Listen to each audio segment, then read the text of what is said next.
Hello everyone, my name is Phlox, and this is my second attempt at filming this. I thought that I would share this with you. It's my first grimoire, Book of Shadows, whatever you want to call it.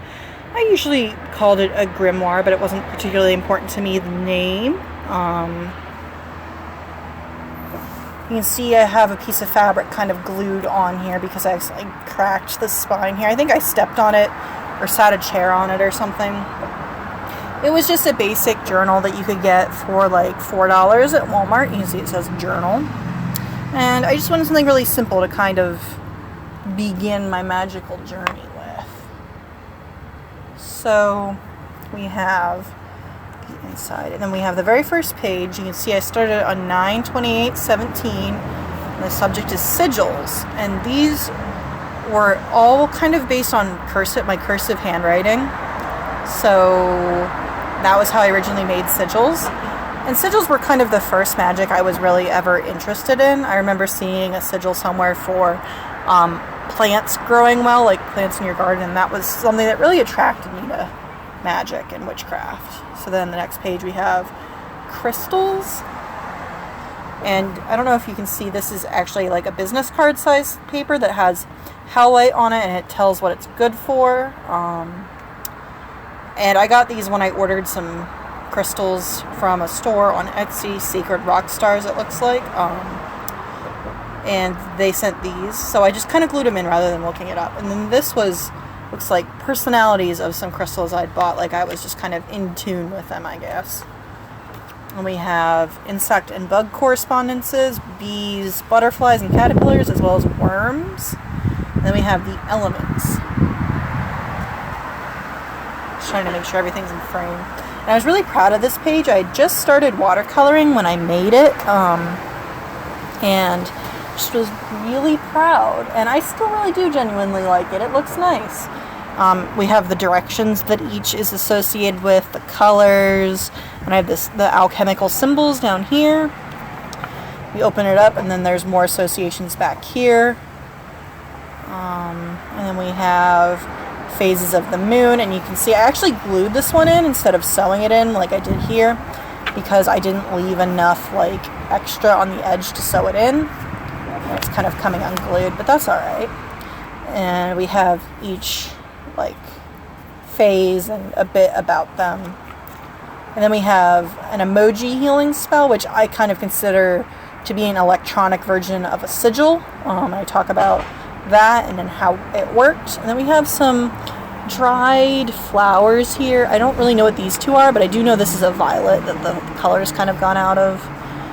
And we have the wheel of the year. And this is one of my least favorite things that I like decorated in here with. It just, you can see the color kind of transferred across pages. It's smudged around. It's just kind of ugly looking. Like it wasn't a very good watercolor. It was very beginner watercolor. And it wasn't that nice. And I don't like how this isn't centered, and it's just kind of boring looking. Though I do like this here, the resting, cleansing, sowing, growing, what's that say? Thinning, maybe? Reaping, or maybe tending. I think it says thinning. I think it should say tending. Reaping, harvesting, preparing. But yeah, the different Sabbats, which I don't actually really practice or celebrate anymore. And we have, this is actually my namesake here, Phlox. This is the Phlox flower. This was before I took Phlox as my name, but yeah, it's just glued in here. It was dried, and then I glued it in with a butt ton of glue, just Elmer's glue. And these are originally white, pink, or purple. I don't know what color this one was originally, but it kind of lost its color. Then we have the Wheel of the Year, the Sabbats. You can see I started this the day before Samhain, so I probably was just, was like, ooh, a Sabbat's coming up, like the first Sabbat I've really been involved with. Better write about them. So I have the about it, and then the correspondence, rituals, and activities. And then as I flip through, you can see that I actually do that for all of the Sabbats. So then there's Yule, and it's the same thing.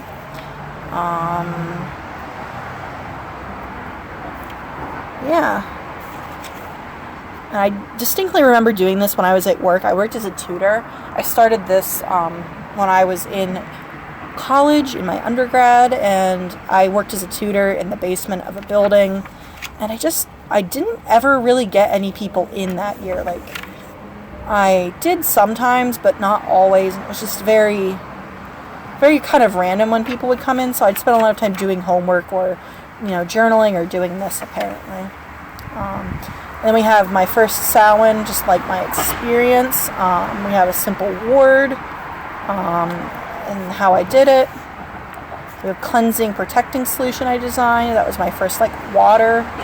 This is God and the energy of the universe. It says, my conception of God has gone from the Christian God to not an almighty being, but a point at which all the energy of the universe converges. Whatever deity, universe, let me try that again. Whatever deity, Allah, Yahweh, the goddess, etc., is perhaps humanity's personification of that point. I hesitate to tell anyone their religion is a sham. I think minor holy figures, well, not minor, but not God in whatever form that is, could be where portions of that energy come together.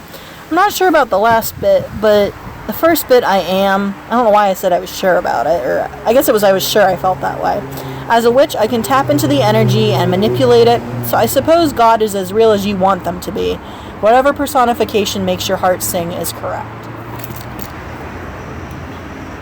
And I bumped my tripod. There we go.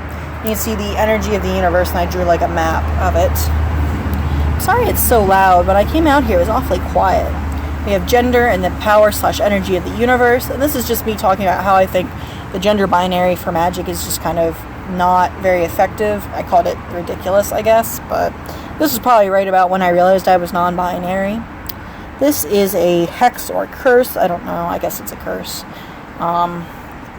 Retribution curse, I call it. I remember making it when the Me Too movement had just begun. You can see I sewed it in here. It has all the ingredients in the order that I put them in, and I kind of wrote like a spell, but like a chant or a prayer or something to go with it.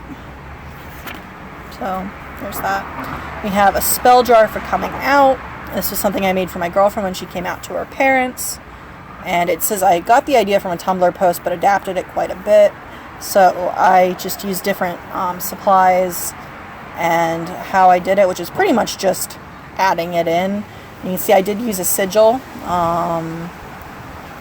And I talk about down here how I associate cloves with her father and mint with her mother. And we have my color correspondences over here. And I made this little candle and these down here, and I kind of labeled all the colors, and some of them kind of line up with the more common color meanings, and some of them don't, but they're my personal color correspondences.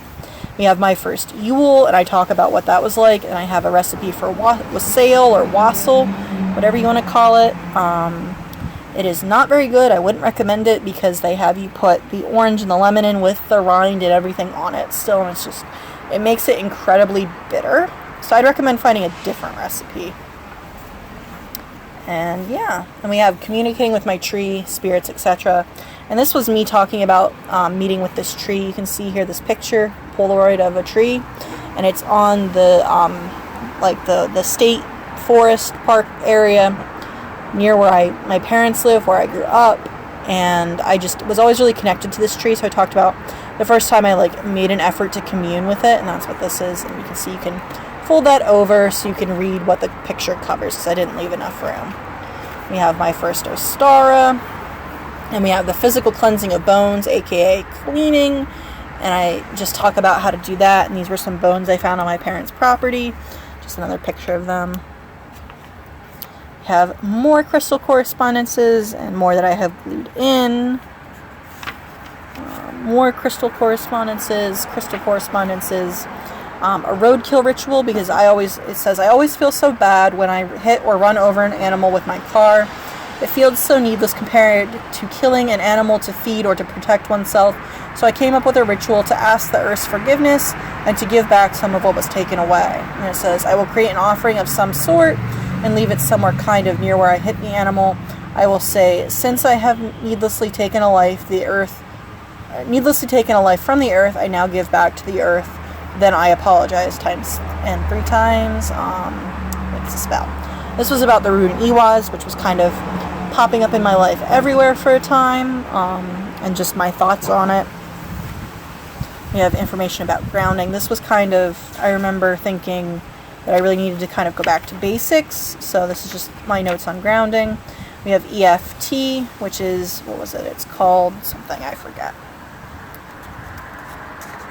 And you pull out this little thing, and it talks about what you do for tarot path working with it. And this picture here shows when you're tapping yourself, where you tap, the order of it, and you say a mantra. Yeah. I like this here. Even though sometimes I blank, I still choose to completely love and honor myself.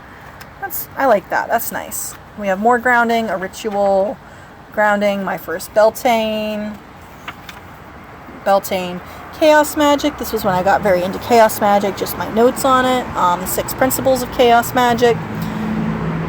The avoidance of dogmatism, change your mind, contradict yourself. Personal experience is paramount, learn about it for yourself. Technical excellence, don't get sloppy or soggy, rigorous self-assessment, analysis, and practice. Do what you're doing well.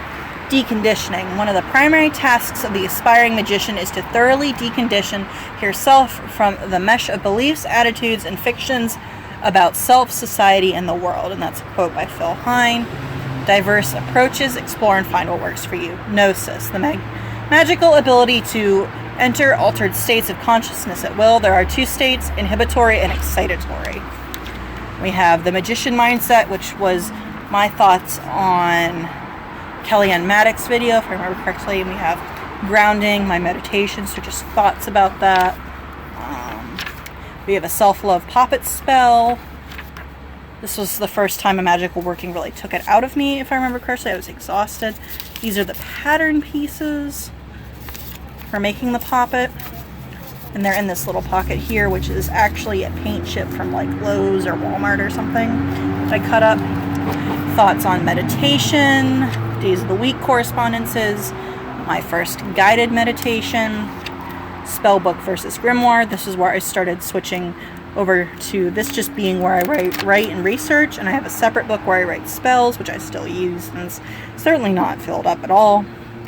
We have familiars, so I think I was just very interested in having a familiar at that time, which I don't now, so I was just very interested in it. We have my witch friend and I decided to hang out and celebrate the solstice. This was for Letha. Yeah. I set up my altar and made an offering to the earth and lit it on fire. Somewhat. Crystal correspondences. So I probably had bought some crystals. Herbs to help us sleep. This was right after I moved to the city I'm living in now, and I was having a hard time sleeping for a while. So I made myself a sleep like sachet or bag or whatever you want to call it. And it worked very well. I don't use it anymore. Maybe I should. I've been struggling with my sleep again lately, but if I remember correctly, I used it for quite a while and it really worked. We have naming my plants, and this was a really I want to say really cute, but it was a very good method, I think, for finding good names. So I picked out names that matched the correspondences of each plant. So for example, sage has to do with immortality, longevity, wisdom, protection, and wishes. So I picked out names that had to do with those things, and I did that for each of them and wrote them down. And I used a pendulum to try and get a vibe of what the plant spirit felt like, whether they thought this was maybe they liked it, yes, no, no, and then I picked them out. So in the end, the rosemary picked Moonin, the dill picked Ute, the oregano picked Gil, and the Venus flytrap picked Pepin. And unfortunately, these plants aren't with me anymore, but such is the cycle of life. And this was a conversation I had with a friend over text, and I actually transcribed it just because I enjoyed talking about it so much. It's more of what I was talking about back here somewhere.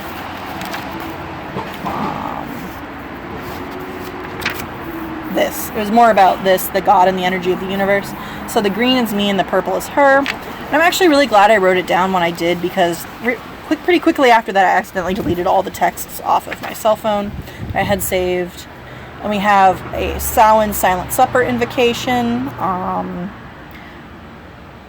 And I just kind of talked about, this is the invocation we use every year at Samhain, where we welcome, not only do we welcome the spirits of our family, our ancestors in, we also welcome the spirits that have, like spirits of LGBT people that have really no one to honor them now. We welcome them into our home. And I'm not going to read this out loud right now because it just doesn't feel appropriate. And I talk about what I did that Samhain. And I talked about the Silent Supper we had. Crystal correspondences again. Then we have recommended books on the craft. And this is just a really, really long list of books. See, it's still going. I probably found this recommended list online. This might be a couple lists now, but this is the only one that I have, I think, read out of here. And I didn't like it. You can see I give it a 3 out of 10. I know Dion Fortune is really like kind of not a foundational person, but like a well-known person in witchcraft. But I found the book definitely racist and anti-Semitic. So that was a problem with it. And also it was like a lot of her experiences, not so much instructions or anything. So I felt like it wasn't a huge amount of like help. And we have this here. This actually I have that I need to read. We have me talking about perfection and deity, which was kind of my thought about the Christian God that I grew up with versus the gods that I was working with at the time. Christmas and Yule, so, you know, my thoughts on Christmas and Yule. Paranormal experiences, and I'm not actually going to read this out loud because this video is probably getting pretty long, and I feel like this could be its own video. These are just different ones. I was really excited to write them down because I don't have any, like, paranormal experiences in my life, and I'm kind of really interested in them, so. Then we have my commitment to further learning. This was just me dedicating myself to learning in witchcraft. We have Norse holidays, and this was all taken from the Witch of the North is Pissed Tumblr account, just written down. I always try and credit people when I do take things, even if it is just a Tumblr post, and I don't really recommend doing your learning from Tumblr. I mean, it's a place to start, but like you should definitely go look other places and definitely double check things, especially with Norse mythology and history and culture, because there's a lot of co-opting by white supremacists. So these are the, like, I guess, lesser holidays. We have healing herbs. That was probably just something somebody shared somewhere, and I wanted to make a note of it. We have Norse blessings by the Magpie Musings. We have Nordic magic terms by Occultist Corner, which is probably a website. Seether, Spa, and Galder. And we have something about a troll cat, and you can see I wrote down the Tumblr account up here that it was from. Well, maybe now you can see that was kind of far up right there. So this, I realized once I was done writing it down, was kind of just ripped from the Wikipedia, as I say here. So I copied down the bibliography from that article, just so I could like look these things up myself if I wanted to read about them. This is herbs relating to necromancy, which I don't really know why I was so interested in like death spirits and such. Like, it's not something that I'm scared of. I feel like I have a pretty good relationship with death, but it's not something I'm particularly interested in either, so I don't know why I felt the need to write it down. And you can see this page is a different color, and it's actually glued in, and it's kind of coming undone. I'll have to re-glue it. This is a great example of why you want to look up your things in a couple different places before you like take them to heart, I suppose, because underneath this was a poem or a prayer or a call to arms, whatever you want to call it, that I wrote down because I really liked it, and then upon further research after I wrote it down, I realized it was something that had been written by white supremacists very recently. It was not an ancient Norse poem like the website claimed. So yeah, we have more herbs, and then runes for breaking a curse. We have tenets of the gods, which is just something that somebody wrote. It's not like anything official, I don't think. So we have Don't Work with Death by Havencraft, which I think was also Tumblr. This is something I've found that's kind of like a poem, I don't think it is really a poem, but it feels poetic to me. And it's something I really resonate with, so I just wrote it down. It says, don't work with death, because then you invite it into your house. Death is already in my house. Death is everywhere. Death is what decays the plant matter that feeds my garden. Death is what feeds the herbs I use in my spells, for each grows from what died before it. Death is what feeds my family. Death of plants, the death of animals. I would not disrespect the spirits of that which feed us by ignoring that sacrifice. Death is the veil between my ancestors and myself, keeping them at rest and then acting as the gate for them. Keeping them at rest and then acting as the gate for them to step into their next life. When I do hospice work and sit with someone who is accepting their approaching death, I don't tell them death is something to fear or avoid. I tell them death is a friend that walked beside them every step of their life, maintaining the balance of the world and waiting for them with open arms to escort them to rebirth. Don't work with death. I would not ignore life's partner, not for arrogance or fear or ignorance. When I go to my own, I want to greet death with respect, acceptance, and gratitude. So that's just kind of how I feel about death. And then these are my notes on 12 Wild Swans, which is a book about the reclaiming tradition of witchcraft. And then this here is it's their Principles of Unity, written in 2012. And you can see it's a very long fold out that I just kind of glued in there because I did not feel like copying it all down. And there's a couple pages of different exercises and things that I found interesting in here. And in the end, I don't keep notes all the way to the end of the book because I just bought the book because I was so interested in that. And I'm really glad that I read that book and took the time to learn about reclaiming, because honestly, I've made a lot of really good friends and found a lot of community through it. So if you're looking for a very accepting tradition, I think that's something that could possibly be for you. Maybe not, but it could be. And we have This Was Me, a job ritual, because I've been looking for a job. We have oils. We have basil leaf job spell. This was for my friend and my brother. We have Samhain or Aufgebot, talking about that. And we have the Elder Futhark, when I first started learning about runes. So the names of the runes, what the runes look like, and the sound they make, and then just different words I was practicing over there. You have the Evil Eye. I was going on a ghost tour, and I wanted to make a sachet to bring the ghosts out, but I actually forgot to take it with me the day we went. And what else about it? There was something else about it I wanted to say. Oh yeah, this was what made me realize I wanted to get back into working with crystals, because it made me realize how much I missed them. A visualization exercise. I kind of created this room in my mind. So I talk about it. I drew it. I've never gone through this door. I don't know what's on the other side of it. I kind of in my mind, the whole thing's in my mind. I kind of imagine it to be like a gateway to the astral, but I've never gone through it. We have information on Yule logs, because Yule was coming up. I didn't date it, but I guarantee it was the beginning of December. I was saying June in my mind, but yeah. So then the works cited to go with that. We have, this is my notes from when I was reading Psychonaut and Liber Null. There's information on the meditations I was doing and such. And then we have this little pocket here, which actually holds a bunch of different quotes that I found resonating or empowering. And it's just note cards that I think I coffee stained them and then put salt on them. We have, all magic arises from the basic understanding that everything is interconnected and interdependent. We have, interdependent. Blessed are the beginning wishes, the only ones with the courage to try, to attempt anything and everything. Let ambition and curiosity guide you. Your magic is an expression and further extension of yourself, cast in a way that feels natural to you. If ever you're in doubt, listen to your bones. They will always tell you what you need. Dogma is the worst thing you can have in the craft. The craft has to be a living, breathing religion, something that is alive and growing. Nothing is true. Everything is permitted. And then this is, I call all of my power back to myself, and I am whole and complete, by Daniel Lepore. And they all are sourced for the most part, but that one I use for meditation quite a bit. The rest of them are just things that I thought were nice. And I didn't ever really finish them up, which is a shame, but oh well.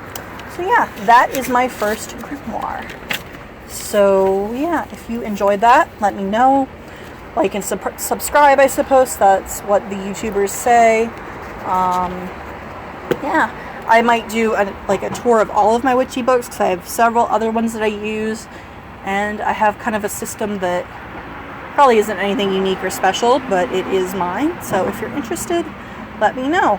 And I hope you had a good time listening to this. I'll see you next time. I don't have a cool outro.